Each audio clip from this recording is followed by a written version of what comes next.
sexy, so sexy, you, so sexy, so sexy, you.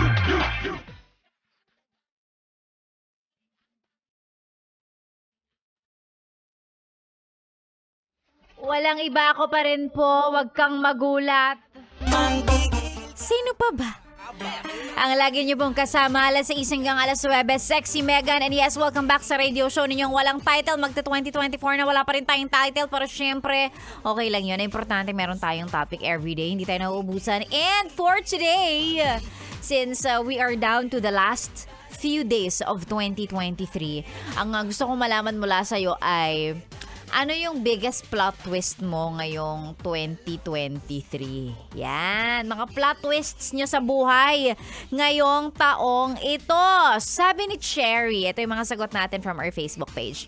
Sabi niya, yung panloloko ng long time boyfriend ko sa akin, ma'am, hindi ko in-expect.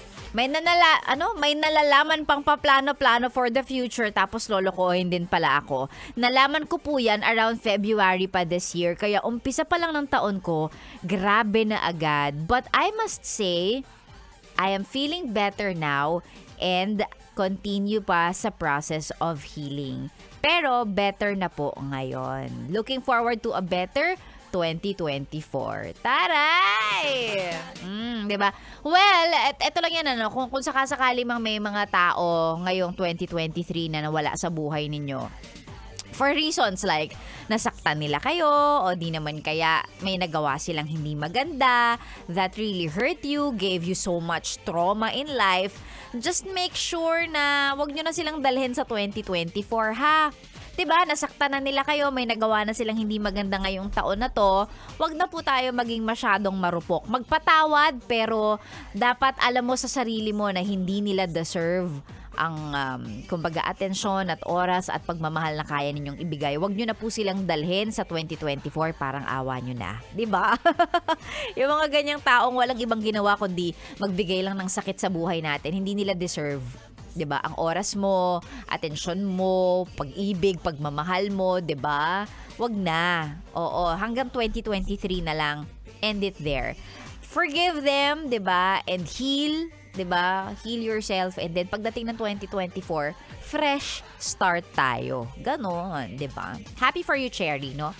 That you are feeling better now pagkatapos kang lokohin ng long time boyfriend mo. O, 'di ba? Totoo nga, ang dami nga talagang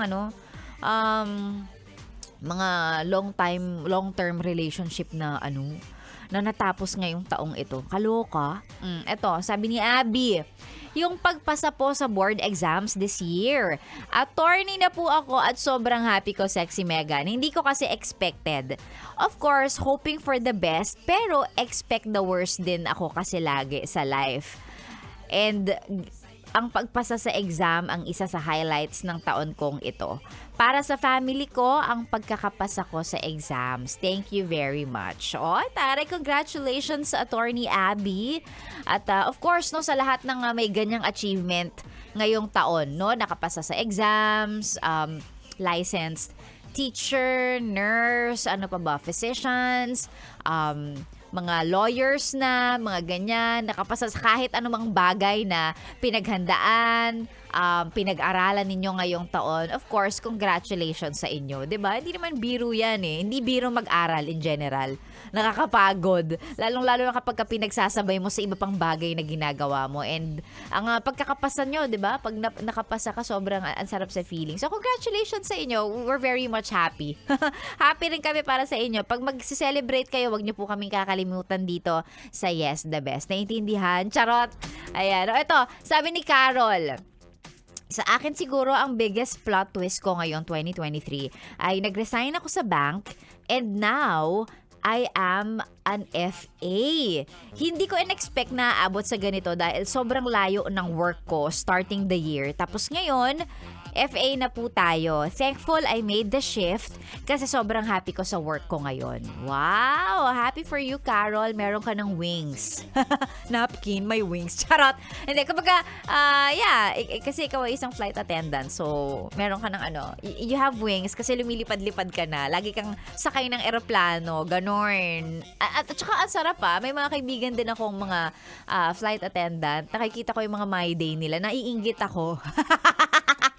Kasi 'di ba ngayon nasa Amsterdam, kinabukasan nasa Spain, sa makalawa nasa New Zealand. Ang sarap. Well, of course that's perks no ng trabaho nila as flight attendant. Na lalong-lalo na kapag international yung biyahe mo, 'di ba? Kung saan bansa ka makakapunta. But again, hindi rin naman mahirap yun. I mean, hindi rin naman madali yung trabaho nila, 'di ba? Ganon. So, yan. Happy for you, Carol, 'di ba? From bank to flight attendant. Congratulations sa'yo.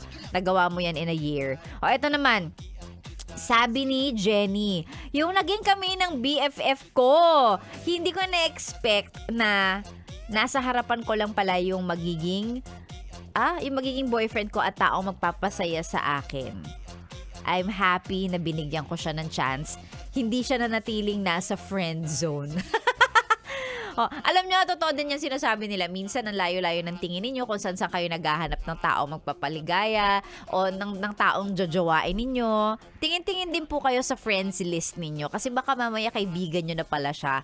Hindi nyo lang binibigyan ng opportunity. Hindi nyo lang binibigyan ng chance. Or yun nga, na friend zone nyo na kasi feeling nyo walang potential. Hindi niyo binigyan ng attention, enough attention na pwedeng sila pala yung, 'di ba? Siya na pala si Mr. Right, ha?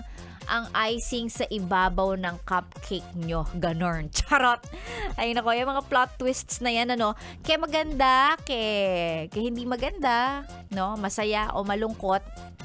As long as may natutunan tayo and then we move forward to a better year. We look forward to a better, prosperous, and happier 2024. Gano'n naman talaga di ba? Of course, may mga plot twist din naman ngayong taon na nakakalungkot, hindi maganda, di ba? Yung talagang masasabi mong nagbigay sa'yo ng trauma, na hanggang ngayon, you're still trying to heal. Pero gano'n pa rin yun, gano'n naman talaga, gano'n naman ang buhay, di ba? Hindi naman laging masaya yan. May times na malungkot ka, may times na okay ka. And it's a gulong bee. Sometimes you're up, sometimes you're down, sometimes you're left, sometimes you're right. But of course, ang importante natututo ka, and again, 'di ba, ngayong 2024, baon natin lahat ng mga aral, baon natin lahat ng experiences, lahat ng mga natutunan natin from what happened to us this year. Ganon, sabi. Tama na yan. Masyado ng seryoso. Lalayas na ako bago tayo tuluyang mag-overtime. Thank you so much sa lahat ng nakisali kay Sexy Megan, sa lahat ng nagbigay, nag-share ng kanilang mga plot twists ngayong taon. Sana next year, i-manifest natin, i-claim natin na lahat ng magiging plot twist, biggest plot twist mo sa 2024 ay mga masasaya. 'Di ba? Maging okay lahat, ganun. Kung pwede lang. Anyway, lalayas na ako. Tama na nga. Mga pahabol na ka-etchosan and whatever. Don't forget to follow all our social media accounts para updated kayo sa lahat ng ganap namin. Facebook, Twitter, Instagram, YouTube, TikTok, lahat na. Search nyo lang, Yes, The Best Manila. And idamay mo na rin yung page ko, Sexy Megan. And I'll see you guys again tomorrow. Ako po, ang lagi ninyong ka-sexy time every 6 to 9. Sexy Megan, dito lang sa stasyong nakakayang, nakaka-fresh. 101.1. Yes, The Best. Good morning. Merry Christmas, everybody!